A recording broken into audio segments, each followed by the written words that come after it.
ने मुझे personal call भी किया और मैसेज भी किया। हालांकि मैं इस विषय को उतना जानता नहीं था, मगर सचमुच में नज़दीक से देखने से मुझे इस विषय के बारे में पता चला।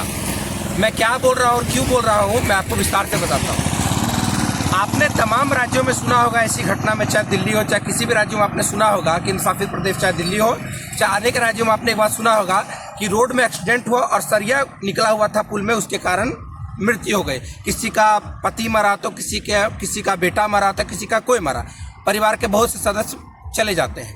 लेकिन आज भी लगभग जगह में इस चीज़ों का ध्यान नहीं रखा जाता। अभी मैं जहाँ खड़ा हूँ वो है डुमरी मार्ग, गिरिडीह डुमरी मार्ग में अभी मैं खड़ा हूँ और ये इसमें अभी एक पुलिया निर्माण हो रहा है, जो कि अभी एक हकीकत बोला जाए तो एक डरावना मंजर यहाँ पर आपको देखने मिलेगा। अगर हो सकता है, भगवान ना करे, लेकिन अगर जिस दिन यहाँ पर कोई बड़ा हादसा होता है, कोई गिरता है तो सीधा सरिया उसके शरीर में चला जाएगा और उसका मौत होने से कोई नहीं रोक पाएगा। मैं क्या बोलना चाहता हूँ आइए आपको मैं दिखाता हूँ अभी।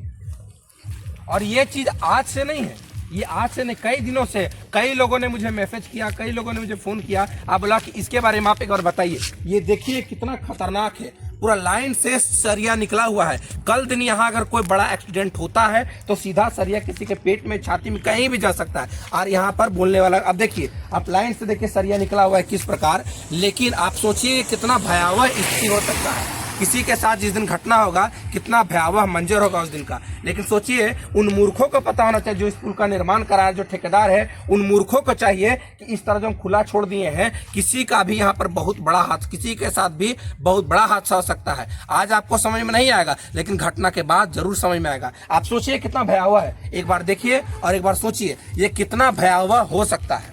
आप एक बार खुद से सोचिए, क्या किसी के मरने पर ही काम उसकी सुधार हो जा सकती है? आप सोचिए एक बार। और ये कितना खतरनाक है, आज हो कल हो जब हो, इससे बहुत बड़ा हादसा होने की संभावना है। इसीलिए आप जो यहाँ का जो मूर्ख ठेकेदार है उसको हम बोलना चाहेंगे या तो तुम सुधारो या जल्दी कुछ करो। व्यवस्था को मैं चौपट व्यवस्था कहता हूँ, तो कुछ लोगों को लगता है कि मैं चौपट व्यवस्था क्यों कहता हूँ। इसका कारण ये है कि यहाँ से डीसी साहब हो गए, चाहे वीडियो साहब हो गए, चाहे मंत्री साहब हो गए, क्या 1.5 से 2 महीना जब से ये है तब से कोई गुजरे नहीं होंगे? बिल्कुल गुजरे होंगे। क्या वीडियो साहब इधर से पार नहीं होंगे?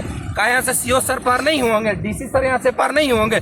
तमाम जो जितने मंत्री हैं क्या पार नहीं होंगे? बिल्कुल, ये मुख्य मार्ग है, बिल्कुल होंगे। इसीलिए मैं झारखंड की व्यवस्था को एक चौपट व्यवस्था कहता हूँ। क्योंकि आप बताइए इतना दिन से है लेकिन फिर भी अभी तक कोई संज्ञान में लिया? क्या यहाँ पर कोई मरेगा तभी संज्ञान में होगा इस बात का? इस बात को संज्ञान में इसका मतलब तभी लिया जाएगा जब कोई मरेगा, जब कोई बड़ा हादसा होगा। आइए कितना भयावह है, आप सोचिए जिसके साथ हादसा होगा तो क्या होगा। देखिए और एक बार जरूर सोचिए कि झारखंड की व्यवस्था क्या है।